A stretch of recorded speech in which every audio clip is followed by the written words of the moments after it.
Hello everyone. Today we will study about the governing of turbines. In short, governing of hydraulic turbines. Hydraulic turbines we know that are directly coupled to the electric generators, and the generator always required to run at a constant speed. Means fluctuating demand cannot be supplied by the fulfilled by the hydraulic turbines. So we know this, and the regulation of the speed of the turbine within a prescribed limit according to the load is of the turbine is called as a governing of turbine. Means we are regulating the speed of the hydraulic turbine which is coupled to the generator at particular limits. Means upper limit and lower limit, both limits are provided. We know that limits, and within that limits if you control the speed of the turbine by striking of water, so that is called as a governing of turbine. So we required the governors because speed regulation is connected with the somewhat of the governors the to control the speed of turbine with fluctuating load at synchronous speed of the generator, that is a function of the governor. And again to help to starting and shutdown of the turbine unit by opening and closing the nozzle for the Pelton wheel. Means nozzle is provided in the Pelton wheel, so opening and closing of the nozzle in the Pelton wheel and wicket gates in case of the reaction turbine. Reaction turbine means your Francis turbine and Kaplan turbine. So nozzle is in Pelton wheel and wicket gates are in reaction turbine. So we will see about the principle of the governing of the turbine, how it operated. So it is a closed loop feedback system is provided here, on which basis, on the basis of this the governing of turbine is operated, where controllers are provided, that is centrifugal and relays control systems are provided, which is directly coupled to the systems, that is wicket gates and spear. And the system output, that is speed of the turbine, is nothing but your system output, and the sensor is provided where it sense the speed of the turbine and provided that speed to the particular governor, if centrifugal governor if we used, and that depend on that sensor, that is a speed increment or decrement supply is depend by the governor. So the system is operated in a closed loop system. So now we will see the turbine, governing turbine of the Pelton wheel, or in short governing of hydraulic turbine, governing of impulse turbine. So this is a basic diagram where you can see at bottom right side of the diagram is sphere is provided, where that sphere is it located in between the at the end of the nozzle, where from where the water is striking on the turbine.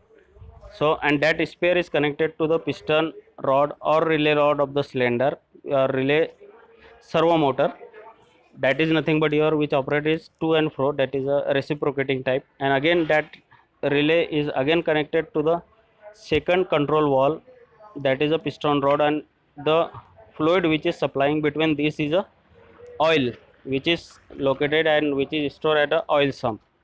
The governor is provided, centrifugal governor is provided at the top of the cycle, and that from the bottom of that governor is connected to the turbine main shaft, from where we can sense the speed of the particular turbine. If the speed is within a limit, that operates normally, but if the speed increases, the governor rotates at a high speed, and this happens with the help of that rods of the sleeves connected to the lever is lifted upward, and due to this the control valve V1 is closed and V2 is open from the first relay, and due to this the pressure is exerted in the L size of the reciprocating, which is connected directly to the sphere, locating and providing the sphere to move in a forward direction, closing the opening area of the water which is striking to the turbine.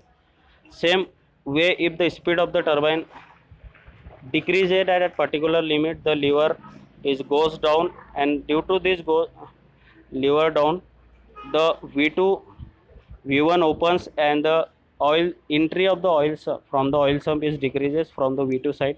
So as V1 is open, the fluid, that oil flows through the V1 and enter into the second control valve or servo motor, where pressure exerted in M side, and the provided and force the sphere connection to back move in the left side, and this happens that the sphere moves back and the nozzle opening area is increases and the water is striking at higher rate in the on the turbine.